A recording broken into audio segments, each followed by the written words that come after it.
حضرت عیسیٰ ان کی ولادت کے وقت ہی اللہ نے ان کا میلاد بولیے منا دیا تھا۔ کیسے؟ حضرت مریم سے فرمایا مریم جب عین میلاد عیسیٰ کا وقت آیا، یعنی میلاد عربی میں ولادت کو کہتے ہیں، کسے کہتے ہیں؟ جب ولادت عیسیٰ کا وقت آیا تو فرمایا مریم یہاں آ جا، کھجور کے درخت کے نیچے عیسیٰ کا میلاد ہو رہا ہے، ولادت ہو رہی ہے۔ میلاد عیسیٰ کی برکت میں حضرت مریم کو کھجور کے گچھے نیچے کر دیے تو گویا شیرینی بھی کھلا دی اور نیچے سے میٹھے پانی کا شربت بھی پلا دیا۔ فرمایا نیچے سے چشمہ ٹھنڈے میٹھے پانی کا ہے، یہ میلاد عیسیٰ کا شربت ہے، اور یہ کھجوریں کھا، یہ میلاد عیسیٰ کی شیرینی ہے۔ اللہ نے شیرینی بھی بانٹی میلاد عیسیٰ پر، شربت بھی بانٹا چشمے کا میلاد عیسیٰ پر۔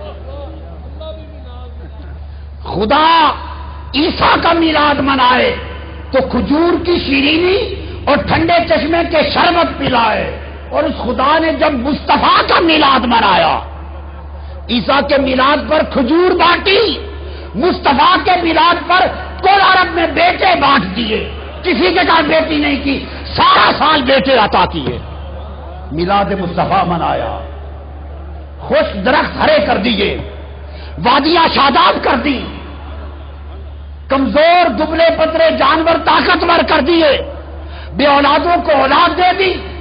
رب نے میلاد منایا۔ آپ ٹیوبیں کمکمیں لائٹیں لگاتے ہیں تو آپ کمکمیں لگا کر مصطفیٰ کا میلاد مناتے ہیں۔ خدا نے فرمایا فرشتوں سارے ستارے آمنہ کی چھت کے اوپر کر دو، مصطفیٰ کا میلاد ہے، تم کمکمیں ہو جاؤ۔ یہ تو خدا کا منانا تھا۔ اب آگے چلیے، حضور نے اپنا میلاد خود منایا۔ کون ہے جو اس میلاد منانے کو سنت مصطفیٰ ثابت ہو جانے کے بعد انکار کرے؟ حدیث ہے بیہقی شریف، ان کی السنن الکبریٰ، حوالے سنتے آئیے۔ امام عسقلانی فتح الباری میں، امام عسقلانی تہذیب التہذیب میں، امام عسقلانی تلخیص الحبیر میں، امام مزی تہذیب الکمال میں، تہذیب الاسماء میں، ان تمام کتب میں، امام سیوطی الحاوی للفتاوی میں، امام ذہبی میزان الاعتدال میں، طبرانی المعجم الاوسط میں، مقدسی الاحادیث المختارہ میں، کل کتب میں حدیث ہے کہ حضور علیہ الصلوۃ والسلام نے اعلان نبوت کے بعد بکرے ذبح کیے اپنی ولادت کی خوشی میں، اور صحابہ کو اکٹھا کر کے لنگر اپنے میلاد کا کھلایا۔ حدیث کے لفظ ہیں ان النبی صلی اللہ علیہ وسلم عقہ عن نفسہ بعد النبوہ، بیہقی سنن کبریٰ میں اور مسند بزار میں بھی ہے، اور مجمع الزوائد میں امام ہیثمی نے بھی روایت کیا۔ حضور نے بکرے ذبح کیے، عقیقہ، اور جمع کر کے کل صحابہ کو لنگر میلاد کھلایا۔ بعض علماء نے کہا کہ یہ میلاد کے بکرے نہیں حضور نے کیے تھے، عقیقہ کے تھے۔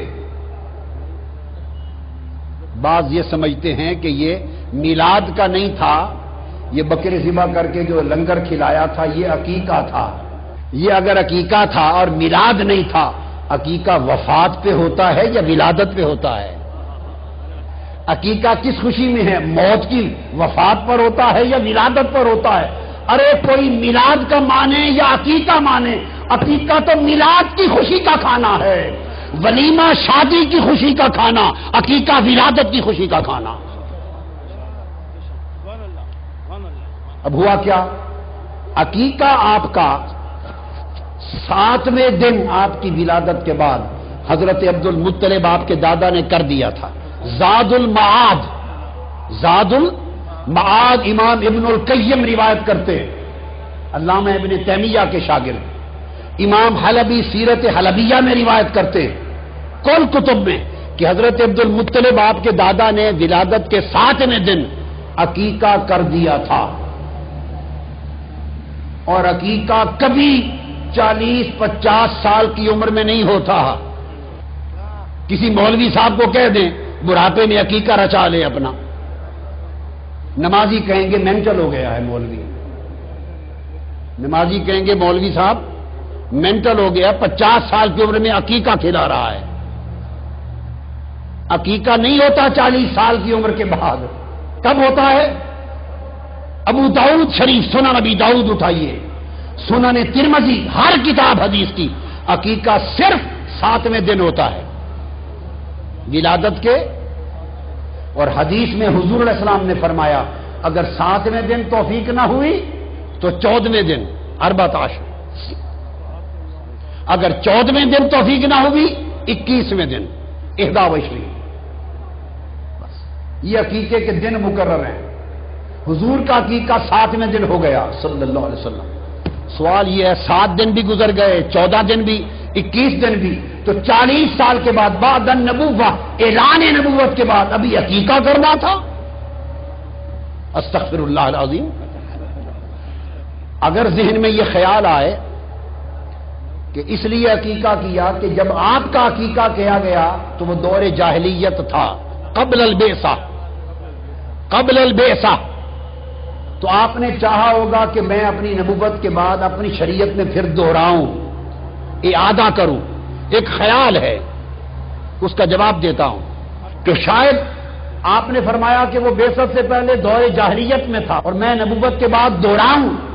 سنو، اگر دور جاہلیت میں بعثت سے پہلے کا عمل ناجائز ہو گیا اور دوہرانا پڑا تو عقیقہ سے پہلے ضروری تھا کہ حضور حضرت خدیجہ الکبریٰ والا نکاح دوہراتے سب سے پہلے، وہ بعثت سے 15 سال پہلے ہوا تھا، حضرت خدیجہ الکبریٰ سے 15 سال پہلے ہوا تھا، وہ خدیجہ الکبریٰ کا نکاح جو بعثت سے پہلے تھا، جس سے سیدہ فاطمہ ہوئی، جس سے رقیہ ہوئی، جس سے حضرت زینب ہوئی، جس سے ام کلثوم ہوئی، جس سے ابراہیم ہوئے، قاسم ہوئے، طیب و طاہر، کل اولاد جس خدیجہ الکبریٰ سے ہوئی، جب اعلان نبوت کیا وہ نکاح تو دوہرایا نہیں، عقیقہ کیوں دوہرانے لگے؟ اس نکاح کا تو مہر بھی حضرت ابو طالب نے پے کیا تھا، اور جو لوگ حضرت ابو طالب کے بارے میں بدگمانی اور بد اعتقادی رکھتے ہیں وہ بھی سمجھ لیں اگر آقا کی بارگاہ میں قبولیت نہ ہوتی تو ان کا مہر اپنے نکاح میں قبول نہ کرتے، ان کے نکاح کا خطبہ بھی حضرت ابو طالب نے دیا، مہر بھی اپنی جیب سے دیا، اس نکاح سے کل آل رسول پیدا ہوئی۔ حضور نے نکاح خدیجہ الکبریٰ کا تو اعادہ نہیں کیا، تو عقیقہ کا اعادہ اس سے زیادہ ضروری ہو گیا؟ نہیں، تو پھر کیا کیا؟ وہ جس کو عقیقہ کا لفظ بولا گیا وہ دراصل کھانا ہے، ذبح ہے، بکروں کا صدقہ، خیرات ہے، فی فرحۃ المولد ھذہ عقیقہ، والولیمہ ھذا فی فرحۃ الزواج، یہ 2 کھانے ہیں۔ شادی کی خوشی کا کھانا ولیمہ کہلاتا ہے، ولادت میلاد کی خوشی کا کھانا عقیقہ کہلاتا ہے۔ تو آقا نے حدیث پاک ہے اعلان نبوت کے بعد کون صحابہ کو جمع کیا اور اپنی شریعت میں، اپنی سنت میں اپنے میلاد کا لنگر کھلا کر قیامت تک میلاد مصطفیٰ منانا سنت بنا دیا۔